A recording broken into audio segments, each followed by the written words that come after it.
नमस्कार दोस्तों। आज के इस वीडियो में हम क्लास 10th का जो चैप्टर है त्रिभुज, उसका एक इम्पॉर्टेंट रिजल्ट है। प्रमेय नहीं, इसे हम प्रमेय नहीं कहेंगे, हालांकि हम प्रमेय लिख दिए हैं, लेकिन यह प्रमेय नहीं है। ये थेल्स प्रमेय का उपयोग करके एक रिजल्ट है जिसे हमें याद रखना होगा और इसका उपयोग करना होगा। ठीक है, तो देखिए इसमें क्या कहता है। इसमें कहता है कि त्रिभुज के किसी कोण का आंतरिक या बाह्य समद्विभाजक उस कोण को बनाने वाली भुजाओं के अनुपात में सम्मुख भुजा को आंतरिकतः या बाह्यतः विभाजित करता है। जैसे हम समझने के लिए इसमें बोला आंतरिक तथा बाह्य, उसके लिए अलग अलग त्रिभुज बनेंगे। तो सबसे पहले हम आंतरिक को समझ लेते हैं, आंतरिक में क्या कह रहा है। तो चलिए एक त्रिभुज बनाते हैं समझने के लिए। यहाँ पे हम एक त्रिभुज बना लेते हैं।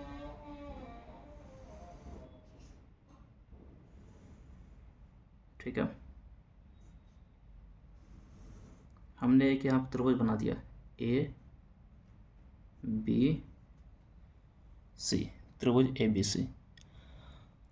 इसमें बोला क्या है, त्रिभुज के किसी कोण का आंतरिक या बाह्य समद्विभाजक। मान लीजिए ये कोण है ए।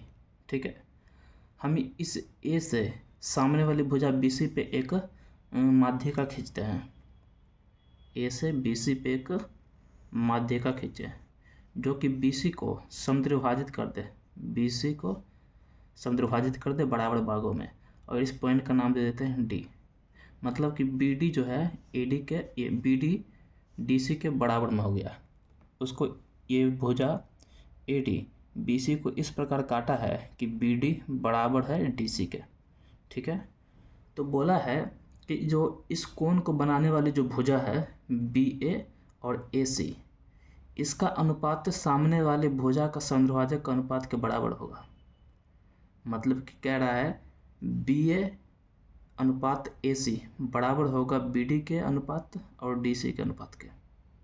इसको यहाँ पर लिखते हैं। ये साफ साफ ये वाला जो स्टेटमेंट है ये कहना चाहता है कि अगर ए से कोई रेखा खींचे बी सी पे जो कि बी सी को समद्विभाजित कर दे दो भागों में, तो बी ए अनुपात ए सी बराबर होगा बी सी बी डी अनुपात डी सी के। बस यही कहना चाहता है। ये तो हमने किया आंतरिक विभाजित, आंतरिक। अब इसे ही हम बाह्य विभाजित कैसे करेंगे। एक और त्रिभुज बना लेते हैं।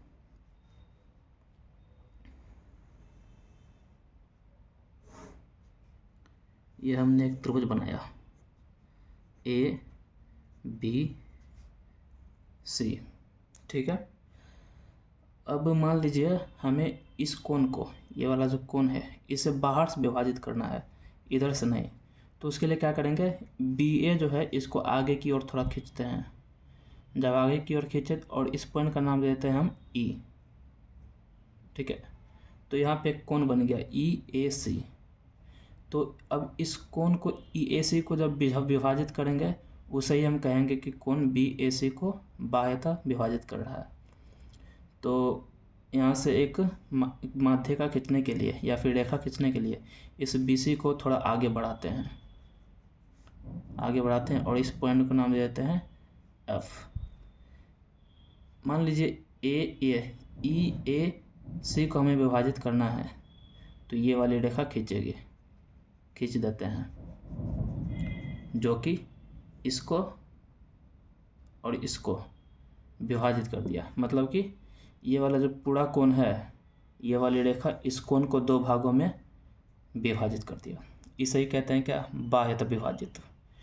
तो इसमें भी वही सिद्ध करेंगे, बी ए का अनुपात ए सी बराबर होगा बी एफ अनुपात बी सी के। देखिए, क्योंकि ये वाली जो बी सी भुजा है बाह्यतः विभाजित होता है। आपने पढ़ा होगा चैप्टर में, इससे पिछले चैप्टर में, जब बाह्यतः विभाजित करता है उसका अनुपात बदल जाता है। यहाँ पे आंतरिक विभाजित किया था तो इसको लिखते हैं बी डी अनुपात डी सी, लेकिन इस भुजा बी सी को बाहर से विभाजित कर रहा है तो इसे लिखेंगे हम बी एफ अनुपात सी एफ बराबर होना चाहिए बी ए अनुपात ए सी के, बी ए अनुपात ए सी के। इसमें हमें ये सिद्ध करना है, दोनों में सेम ही सिद्ध करना है, ठीक है। तो अब क्या कर सकते हैं, तो अब हम क्या करते हैं, हम इसके लिए ये सिद्ध कर देते हैं, इसके लिए भी वही सिद्ध करना है, तो इसके लिए सिद्ध करना आसान होगा, ठीक है। तो इसे, इसका फोटो अलग से बनाते हैं और इसे सिद्ध करेंगे। सबसे पहले त्रिभुज बना लेते हैं, ठीक है।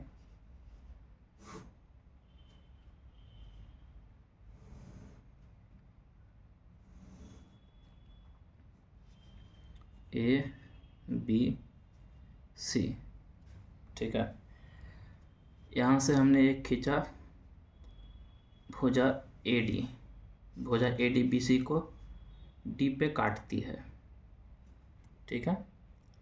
तो जो इस त्रिभुज में दिया हुआ है हम उसको यहाँ पे लिख लेते हैं। माना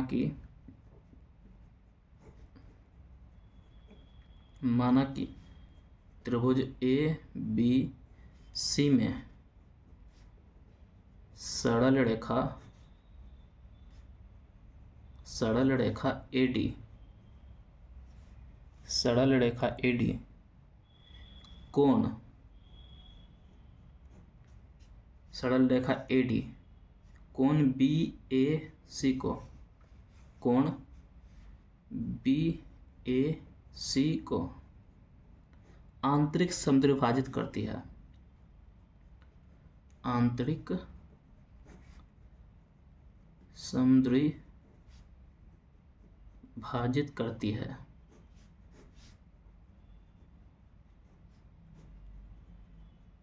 तथा BC को D पर काटती है, तथा BC भुजा को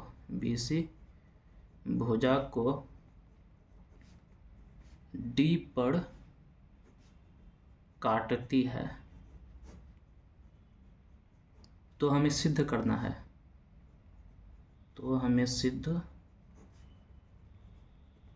है, कि BA अनुपात AC बराबर होगा BD अनुपात DC के, BD अनुपात DC के, ठीक है। तो इसे सिद्ध करने के लिए हम इसमें कुछ रचनाएं करेंगे जिसकी सहायता से हम ये सिद्ध करेंगे। तो रचना क्या करेंगे, रचना करेंगे कि ये BA, ये जो BA भुजा है इस पे एक पॉइंट हम पहले E मान लेते हैं, ठीक है। और हम क्या करेंगे, ये AD जो है DA के समानांतर एक रेखा खींचेंगे C से। तो मान लीजिए हम C से एक समानांतर रेखा खींच दिए, किसके समानांतर, DA के समानांतर, ठीक है। और इस रेखा से मिलाएंगे, कैसे मिलाएंगे, BA रेखा को आगे की ओर खींचते हैं, थोड़ा आगे की ओर खींच दिया, आगे की ओर खींचे और यहाँ पर मान लीजिए काट दिया F पे, ठीक है, F पे काट दिया। तो यहाँ पे एक कोण बन गया। ये वाली जो CF भुजा है हमने खींचा है DA के बराबर, इतना क्लियर है। तो इसी रचना को अब हम यहाँ पे लिखते हैं। माना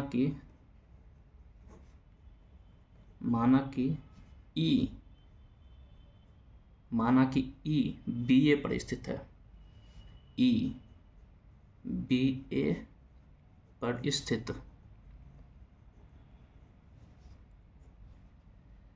एक बिंदु है,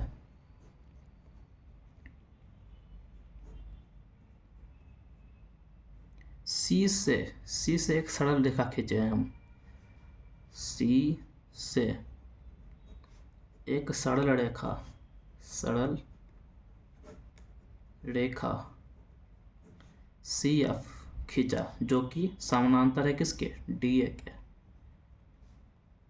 DA खींचा जो बी ए को, जो बी ए को बढ़ाने पर एफ पर काटती है।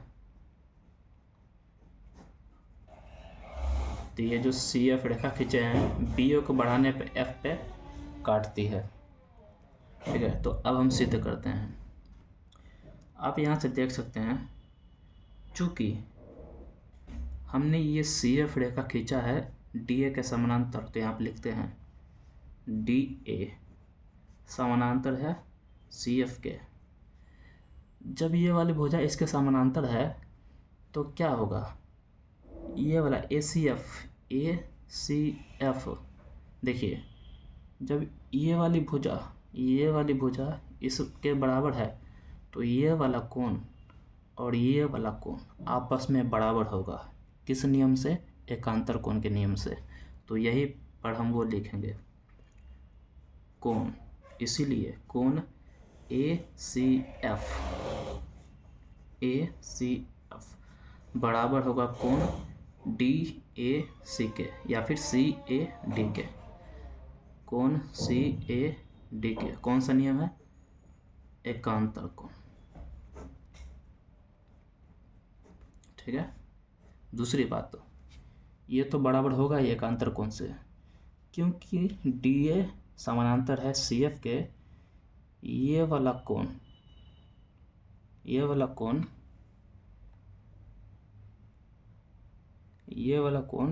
बराबर होगा इस कोण से। इसे हम कौन सा नियम कहेंगे? संगत कोण के नियम से। कोण ए एफ सी बराबर होगा कोण ई ए डी के। कौन सा नियम है ये? संगत कोण। ठीक है, अब एक बात और जानिए, जब AD इस कोण को समद्विभाजित किया है तो ये वाला कोण और ये वाला कोण क्या होंगे? बराबर होंगे, क्योंकि AD इस कोण का समद्विभाजक है। तो ये वाला कोण और ये वाला कोण क्या होगा? बराबर होगा। तो यहाँ पर हम लिखेंगे, चूँकि भुजा AD कोण BAC का समद्विभाजक है, इसीलिए ये वाला कोण और ये वाला कोण क्या होंगे? आपस में बराबर होंगे। तो कोण EAD बराबर होगा CAD के। कोण EAD बराबर होगा कोण CAD के। ठीक है, अब एक बात देखिए, ये वाला कोण बराबर है इस कोण के, समझिएगा थोड़ा ध्यान से।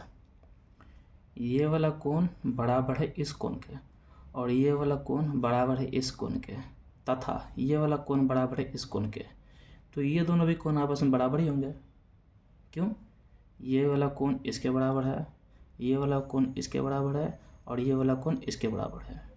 तो ये वाला कोण भी आपस में क्या होना चाहिए? बराबर होने चाहिए। तो क्या हुआ?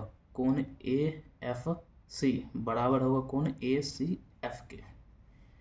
इसीलिए कोण ACF बराबर होगा कोण AFC के।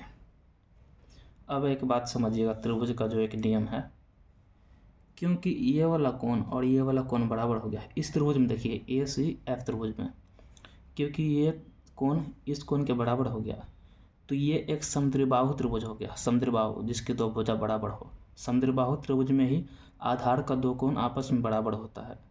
तो क्या होगा? ये भुजा AC और AF आपस में बराबर हो जाएंगे। तो यहाँ पर हम लिख देंगे, इसीलिए AF भुजा बराबर होगा AC के। तो यहाँ से हमने ये निकाला। अब आगे बढ़ते हैं थोड़ा। ठीक है, थोड़ा आगे बढ़ते हैं।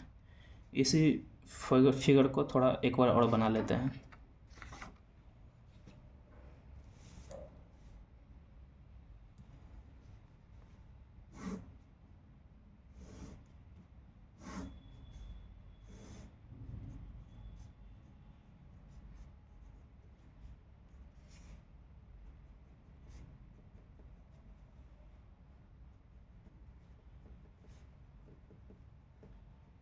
इसका नाम दिए F और यहाँ पे है पॉइंट E। तो हमने सिद्ध किया कि ये वाला कोण और ये वाला कोण क्या है, बराबर है। ठीक है, अब थोड़ा आगे देखते हैं। क्योंकि BCF, देखिए अब हम इस त्रिभुज का बात करते हैं, BCF का, ये वाला त्रिभुज दिख रहा है ना आपको, ये इसका बात करते हैं। त्रिभुज BCF में क्योंकि DA समानांतर है CF के, DA समानांतर है CF के, तो थेल्स प्रमेय में हमने पढ़ा था कि अगर ये वाले कोई भुजा, त्रिभुज की दो भुजा आपस में समानांतर है तो ये वाली जो भुजा हैं, ये वाली और ये वाली, आप इनका अनुपात आपस में बराबर होगा। तो क्या होगा, BD अनुपात DC, BD अनुपात DC बराबर होगा BA अनुपात AF के, BA अनुपात AF के। किस नियम से हमने कहा है, ये हमने कहा है थेल्स प्रमेय से,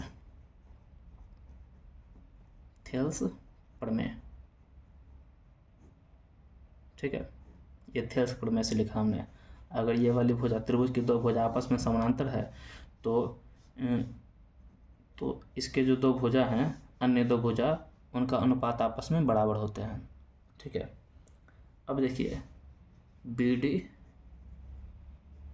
अनुपात DC बराबर BA अनुपात AF की जगह हम AC लिख सकते हैं। अभी हमने सिद्ध किया है कि AF बराबर AC के, AF भुजा AC के बराबर है, तो AF की जगह हम AC कर देते हैं। तो हमें यही तो सिद्ध